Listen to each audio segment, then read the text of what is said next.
komatsu D31S here. It's a track loader, and it's been sitting for, the owner says 5 years, but most likely longer than that.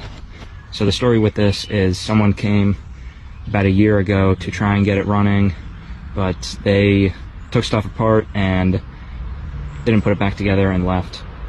It's a Cummins 4D105-3, and you can see it's a Komatsu D31S. But the really nice thing on this machine is the undercarriage. So you can see those sprockets are in pretty good shape. Track chains have very little wear on them, and the idler here, he had welded on it, so it is in good shape too. As you can see, they took out the injectors, but luckily the injector ports are pointing down, so hopefully didn't get too much water in there. In the driver's seat,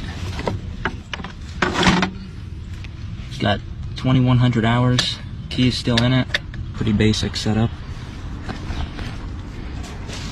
It's a hydrostatic machine. Oh, it does go into gear. This is pretty tight. It's gonna need some WD-40 or PP blaster. Fuel moves. That brake is seized. We got bucket controls here.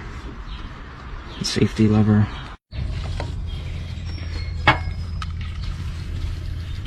Got some PP blaster in all the cylinders. Just hose everything down.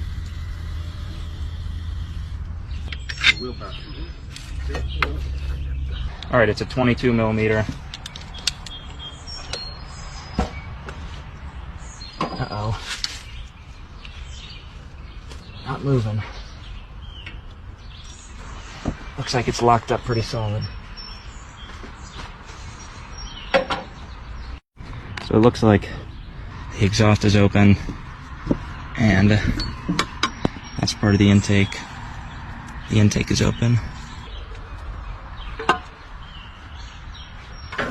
Well, the inside of the engine looks really good.